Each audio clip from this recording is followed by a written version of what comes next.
Airways, ladies and gentlemen. We've invited first class, now we're inviting executive platinum, emerald, sapphire. Hi, everyone, and welcome back to another edition of Crew Travel right here on Yachting International Radio. My name is Ria. I am your host, and I'm very pleased to welcome back the tenacious Lee Harris. How are you? I'm very good, thanks, Ria. It's been a good week. So how about yourself?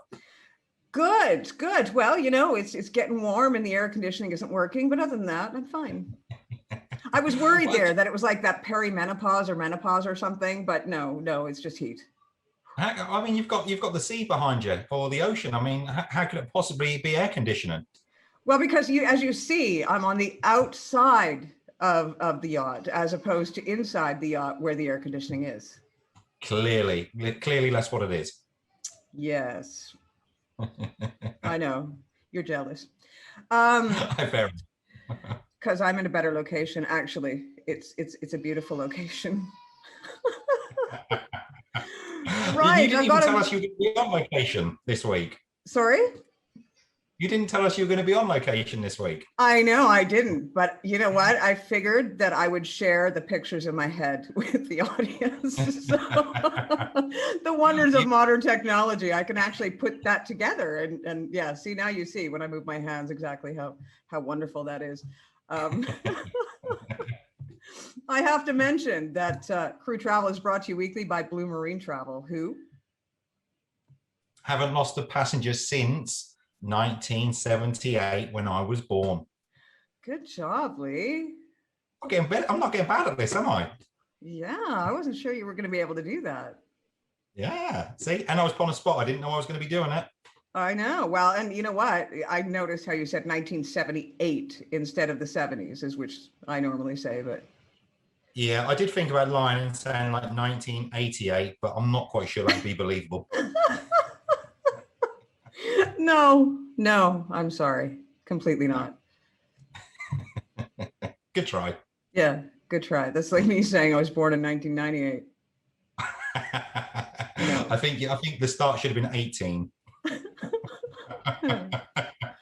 Right. So what's going on in Crew Travel? What's happening around? We've got a lot of sort of good news. Actually, things are opening up. Different countries are opening up. More and more countries are being put on green lists because of vaccination programs going really well. So, overall, it looks to be a pretty good week this week. It has been again. It's another one. We, definitely can't complain and touch on wood as we always do on this show. But yeah, it's been mainly positive, and which is all good news for the crew who need to travel. So what's going on with Air France, KLM, and Delta Airlines? And I'll tell you, this one is a good one. It is indeed, yeah. So KLM, Air France and Delta this week announced that effective immediately, seafarers' family, namely spouses and children under the age of 16, can now take advantage of the marine fares that are specifically used for seafarers when travelling for work. The eligibility requirements are as follows. Family members must be travelling with the crew member to or from the vessel where the crew member is actively signed on. One of the following documents will also have to be shown at check-in. It would either need to be a copy of the ship's manifest showing the name of the spouse or the child, or a letter of authorization in PDF format on letterhead of the shipping company or cruise liner which confirms the spouse or child will join the ship. Obviously, with regards to this, it's important to know that any exemptions that seafarers may hold travelling into countries in relation to their status as an essential worker will not be extended to the family members. This is extremely important to remember, especially if travelling to countries which still have quarantine requirements in place for tourists. Well, it's definitely a step in the right direction, though. That's exciting. Italy, news. Yeah, so Italy is introducing a mandatory 5-day quarantine for visitors from Britain from Monday. This is due to the growing concerns over the Delta coronavirus variant, which is running rampant in Britain at the moment. They will also have to be tested for COVID, the country's health minister, Roberto Speranza, said on Friday. Mr. Speranza made the announcement in a Facebook post saying the 5-day quarantine period with a swab requirement will apply to anyone coming from Britain. So not just British citizens, it's anyone travelling from Britain. In better news, though, visitors from the United States, Canada, Japan, and other European states can enter if they have a green pass showing they are vaccinated or have recently tested negative. A ban on people arriving from India, Bangladesh, and Sri Lanka will remain in place for the foreseeable future. So what happens if they're just transiting through England, though? Say, for example, they're coming from the United States or New Zealand and they catch a flight. They don't actually leave the airport in England. It's just a sort of transit. At the moment, they've not specified. I would probably say even transiting is going to be a bit of a no-go if it's for tourism purposes. Obviously, if you are traveling for tourism, try and stay away from the UK if you want to miss that quarantine period in Italy. Right. And Germany. Yeah, so travellers from several more third countries will be permitted to enter Germany from Sunday, June the 20th. This is regardless of their vaccination status. This after the German federal government decided to include these countries in the list of safe third countries upon a recommendation of the EU Council. The decision has been announced in a press release of the Federal Ministry of Home Affairs, which notes that the entry ban for residents of these countries has been lifted due to the low number of coronavirus cases in their territory. So as a result, as from yesterday, June the 20th, travellers from the following countries will be allowed to enter Germany for tourism reasons without being vaccinated. They are Australia, New Zealand, Japan, the United States of America, Singapore, and South Korea. Wow. Well, that's good news for tourists. And it's the right time of year too. And I hear Germany's pretty warm right now. It is. I mean, it's an odd one because Germany have taken quite a hard stance recently with regards to entry and even transiting to certain nations. So now to come out and say that these 5 countries, especially including the United States in there, because historically through the COVID pandemic, they've been sort of frowned upon, shall we say, to now be allowed to enter unvaccinated, that is a massive step. Yeah, well, I mean, it's a massive step. Is it a smart one? Who knows? I guess that will remain to be seen. I guess we're going to find out soon enough. Yeah, we will. United Arab Emirates. Yeah, so Dubai authorities have today shared that it will be relaxing entry requirements for citizens from India and South Africa. Travel had been heavily restricted from these countries in the pandemic. Amid the pandemic. However, from June the 23rd, there will be progress for those looking to fly to the Emirates. Those traveling from India need to have had 2 doses of a UAE-approved coronavirus vaccine. Moreover, they must have a QR-coded certificate following a negative PCR test taken within 48 hours before departure. They must also undergo a PCR test on arrival in Dubai. Thereafter, they would also need to undergo institutional quarantine until they receive their result, which is expected back within 24 hours. Notably, United Arab Emirates citizens and diplomats are exempted from this step. Passengers from South Africa will have to go through the same vaccine and testing requirements, however, there is no mention of the institutional quarantine for these passengers. For those requiring vaccinations, there are 4 vaccines which have been approved by the UAE. These are the Pfizer BioNTech, the Sputnik V, the Oxford AstraZeneca, and the Sinopharm. Who would name a vaccine to Sputnik? The joy of the Russians, isn't it? I mean, I'm not sure I want Sputnik injected in me. I'm just off to get my Sputnik. Okay. I don't know. It just sounds weird, okay, Pfizer, whatever. They're strange names. Sputnik. Switzerland, what's going on there? So Switzerland, they are set to reopen to fully vaccinated travellers from the United States and Canada. The news comes just after days that the United States relaxed entry requirements for travellers heading to Switzerland. Multiple media organisations have reported that pending final ratification by the Swiss Parliament on 23rd of June, Switzerland will lay out the welcome mat to fully vaccinated travellers from the United States and Canada from June the 28th. Nice. Well, that's good news because, just being in Switzerland. Do you know what? I went to Switzerland once. And the amount of money they charged me for a cup of coffee, I've never been back. Did you stock up on Toblerone? Wow. Oh, my goodness. Amazing. I mean, beautiful country, but whew.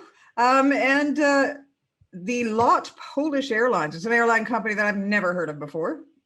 Yeah, so in good news for Polish crew working the Med this season, Lot Polish Airlines, the flag carrier of Poland, announced yesterday that it would be deploying its Boeing 787 aircraft on routes from its base in Warsaw to 2 Greek destinations, those namely being Athens and Heraklion. To Athens, Lot will operate the wide-body aircraft on Sundays only, between the dates of the 27th of June and the 3rd of October. To Heraklion, Lot will operate the Dreamliner aircraft only on Sundays as well, this one being between the 27th of June through till the 10th of October. Okay, and Brussels Airlines has some news. They do indeed. Brussels Airlines have resumed flights to the United States as from the 14th of June. We're a little bit late bringing this, but I thought it's important to share anyway. This is after an absence of 15 months. The Belgian carrier will fly thrice weekly to New York and 4 times a week to Washington, D.C. Brussels Airlines have not operated flights to the United States since March 2020. Wow. And Delta Airlines. Yeah, after suspending its meal service in 2020 due to the pandemic, Delta is finally bringing back hot meals to transcontinental flights in the premium cabin. 5 routes will see the meal service return. Routes from Boston Logan International Airport and New York John F. Kennedy International Airport to Seattle Airport, Los Angeles International Airport, and San Francisco International Airport will see the meal service return. Passengers will be able to indulge in the return of breakfast, lunch, and dinner items like lemon ricotta pancakes with blueberry thyme syrup, a smoked salmon plate with bagel chips, or beef short ribs with whipped potatoes. Yum.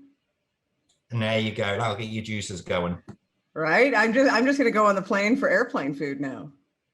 Hey, do you know what? I think I'm probably one of the only people who absolutely love plane food. Can't get enough of it. I mean, people turn their nose up, but I think it's great. Yeah, you are weird though. Well, yeah, but to be fair, you've not tasted my wife's cooking. Okay. I'm not even going to touch that one because you know what? You're going to be paying for that for the next couple of weeks, I'm sure. I will send her a copy of this though. I was going to say, she don't listen, that's all right, it's fine. Oh, she will now. I'll cut out the specific part and send just that to her so she doesn't have to waste too much time, right? No, please don't, because I won't be here next week. But I mean, it's nice that they're finally getting food again. I mean, you know, I don't know, just the idea that they're not serving food on board. But I mean, other than that, you know, we're taking a look. Everything is opening up. It's really, you know, aside from the pain in the behind of PCR tests and the antigen tests and all the other things that you've got to consider. And I mean, for me, it's frustrating because my children are going to visit their father for a few weeks. And you know, you're not really sure which test they should get and you know, whether it be 72 hours or 48 hours. And because everybody has different rules, and we've had that discussion before, there's just so many different rules. Because you don't want to rock up and all of a sudden they say, oh no, we're sorry, but you need this test. And they both need, you know, or this test needs to be 48 hours before. Make sure to have every bit of paperwork because you just never know. Exactly right. You know, and like we always, you know, it's the common mantra of travel through the pandemic, isn't it? That things change at the drop of a hat, you know, and it is true. You know, it's not just a saying that we bring out every week. I mean, it's completely true. And like you say, you know, you get the 24 hours, the 48 hours, the 72 hours, PCR, antigen test, this, that, and all the rest of it. You know, it's not impossible to keep on top of it. You know, even for us guys who are working in travel, and we're having to try and keep up to date and juggling plates here, left, right, and centre. So, you know, it's not easy to travel at the moment, or granted, things are starting to open up, but with opening up comes a load more paperwork and tests and everything else that, you know, that comes with it, which granted, we're happy to do that because we want to get traveling again, but to keep on top of that, you know, it is really difficult at this moment in time.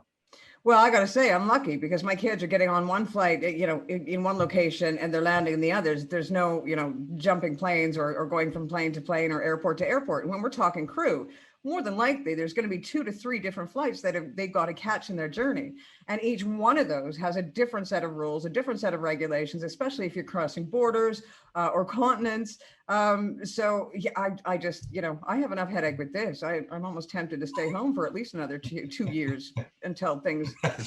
Yeah, just make sure it's over. Yeah, give it 5. You should be okay. Hey. Are you poking fun at me? That's just not nice. Never, as if I would ever do that. I'm not sure anybody wants me visiting their country anyway, to be absolutely honest. Anyways, Lee, once again, it's been an absolute pleasure. I appreciate your time. We're going to make sure to provide Lee's LinkedIn links, Lee's LinkedIn down below this interview, because everything that has happened on a daily basis, Lee is always on the ball and makes sure that we are kept up to date with what is going on. You've been watching another edition of Crew Travel right here on Yachting International Radio. My name is Ria. I have been your host. We'll see you again next week. Now we're inviting Executive Platinum, Platinum, Emerald, Sapphire, and Ruby if those boards are